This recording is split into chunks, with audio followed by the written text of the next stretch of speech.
এখানে বলছে কি যে মানে ব্রাদার রাহুল বা তার অনুসারী যারা আছে তাদের তাদের নাকি তাদের জন্য ইসলামের অনেক বড় ক্ষতি হচ্ছে, অনেক বড় ধ্বংসের কারণ হয়ে যাচ্ছে, কোরআনের বদনাম হচ্ছে, ইসলামের বদনাম হচ্ছে, মানে সে ইসলামের অনেক বড় ভক্ত। হ্যাঁ, এই বিষয়গুলো নিয়ে আসছে, তো এগুলো দিয়ে দেখাবে আর কি অনেক কিছু বিষয়। তো সংক্ষিপ্তভাবে কথা হচ্ছে হুম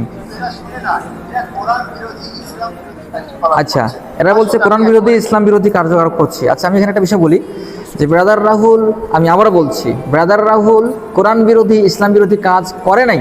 ব্রাদার রাহুল কোরআন বিরোধী ইসলাম বিরোধী কাজ করে নাই, চ্যালেঞ্জ। আচ্ছা, তুমি যে বিষয়গুলো নিয়ে আসছো সেগুলো বিষয় নিয়ে একটু কথা বলি। ব্রাদার রাহুল তিনি একটা অন্য লেভেলের মানুষ। জেনারেল থেকে ইসলাম ধর্ম যেমন শিক্ষা গ্রহণ করেছে, তোমাদের হিন্দু ধর্ম তার আয়ত্তে আছে, তার খ্রিস্টান থেকে শুরু করে বিভিন্ন ধর্ম সে আয়ত্ত করে সে কথা বলে, বিষয়টা বুঝতে হবে। তুমি তার একটা পোস্ট নিয়ে কথা বলছো, সে অসংখ্য পোস্টের সম্মুখীন হয় তোমাদের বিষয়গুলো নিয়ে।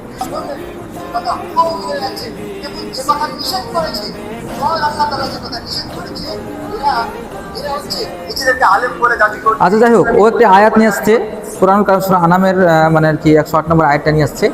বলছে যে ওয়ালা তাসুব্বু, হ্যাঁ, ইয়াদউনা মিন দুনিল্লাহি, মানে যারা আল্লাহ ছাড়া অন্য কারো ইবাদত করে তাদেরকে তোমরা গালি দিও না।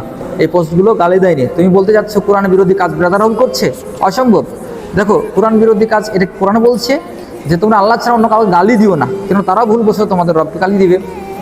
তো এখন তুমি দাবি করছো ব্রাদার রাহুল তোমাদের দেবদেবীকে গালি দিয়েছে, না, অশ্লীল বলা নয়। এই পোস্টগুলো একটা ব্রাদার রাহুল তোমাদের দেবদেবীকে গালি দেয়নি, বরং সত্য উন্মোচন করেছে। তোমরা যখন মুসলিমদের পিছনে লাগো, তোমাদের পোস্টগুলো যেমন দেখা যায়, ঠিক তদ্রূপ তার মানে জবাব দেওয়ার জন্য এই ব্রাদার রাহুল কি করেছে, তোমাদের ধর্মীয় কিতাবগুলো কি বলছে, তোমাদের বেদ কি বলছে, তোমাদের মহাভারত কি বলছে, তোমাদের মানে আরও যেগুলো কিতাব ধর্মীয় কিতাব আছে সেগুলো কি বলছে, সেগুলো জাস্ট দেখিয়ে দিয়েছে। এই দেখুন, ঠিক তেমনিভাবে এখানে বলা হচ্ছে বেদের উৎপত্তি কি, বেদের উৎপত্তি তুমি যেটা নিয়ে আসছো সেটা হচ্ছে বেদের উৎপত্তি কথা থেকে। এই বিষয়ে তোমাদের ধর্মগ্রন্থে লেখা ছিল। আচ্ছা, ব্রহ্ম বৈবর্ত পুরাণ এর থেকে একটা রেফারেন্স উল্লেখ করে সে কিন্তু প্রশ্ন করেছে। এখানে বলা হয়েছে যে বেদের উৎপত্তি কোথায়।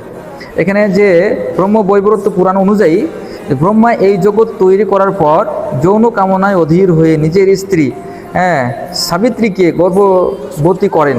বিষয়টা এরকম, গর্ভবতী করেছেন কাকে? সাবিত্রীকে, তার স্ত্রীকে। সাবিত্রী দিব্য 100 বছর গর্ভবতী থাকার পর 4 বেদ জন্ম প্রদান করেন। তাহলে বেদের উৎপত্তি, যে বেদ সম্পর্কে তুমি মানে টপিকে আসছো, বলছো যে সর্বশক্তিমান আল্লাহ তাআলার বাণী কোনটা, বেদ নাকি কোরআন, সে বেদের জন্ম দেখো, যে বেদকে জন্ম দিয়েছে কিভাবে, যৌন কামনার দ্বারা, যৌন কামনার দ্বারা যে জন্ম দিয়েছে, এটা সত্য কথা দাদা, এটা এটা মহাসত্য কথা, তোমাদের কিতাবে লেখা আছে। তুমি এখানে রেফারেন্সটা মিলিয়ে দেখিও তোমাদের বই আছে কিনা। যদি না থাকে তাহলে বলবে যে না, এটা ব্রাদার ভুল বলেছে, ভুল তথ্য দিয়েছে, এই কথা বলবে। কিন্তু এটা আসলে সত্য তথ্য, তোমরা মেনে নিতে কষ্ট হচ্ছে। এরপরে দেখো যে এটা কোনো গালি দেয়নি, তোমাদের দেবতাকে ব্রাদার রাহুল গালি দেয়নি। আর একটা বিষয় যেটা তুলে দেওয়া হয়, তুমি যেটা নিজে নিয়ে আসতো, বারবার স্ক্রিনশটগুলো নিয়ে আসার পরে ব্রাদার রাহুল তোমাদের দেবতাকে গালি দিচ্ছে দাবি করছো। এখানে দেখো, গরুর পুরাণ নামক একটা মানে কিতাবে, বইয়ে, তোমাদের বইয়ে একজন ব্যক্তি যে যুবতীদের কাছে প্রিয় হবে কিভাবে, তো এটা তোমাদের দেবতা গালি দেওয়া হলো। তোমাদের কিতাবে লেখা আছে, তোমাদের বই লেখা আছে, সেটা দোষ নেই। ব্রাদার রাহুল একটু পোস্ট করলে দোষ হয়ে যায়, কারণ তোমরা তো পোস্ট করে রেখেছো।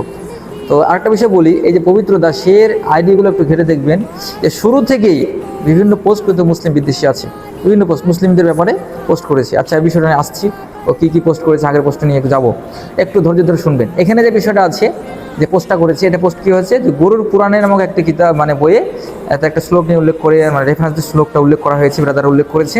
তো সেটা কী উল্লেখ করেছে, যে সন্দক মানে লবণ ও কবুতরের মল মানে পায়খানা মধুর সাথে মিশিয়ে যদি কোনো ব্যক্তি নিজের পুরুষাঙ্গে মানে পেনিট্রেটেবল পুরুষাঙ্গে যদি কেউ কী করে ব্যবহার করে, তবে সে নারীদের প্রিয় হতে পারবে।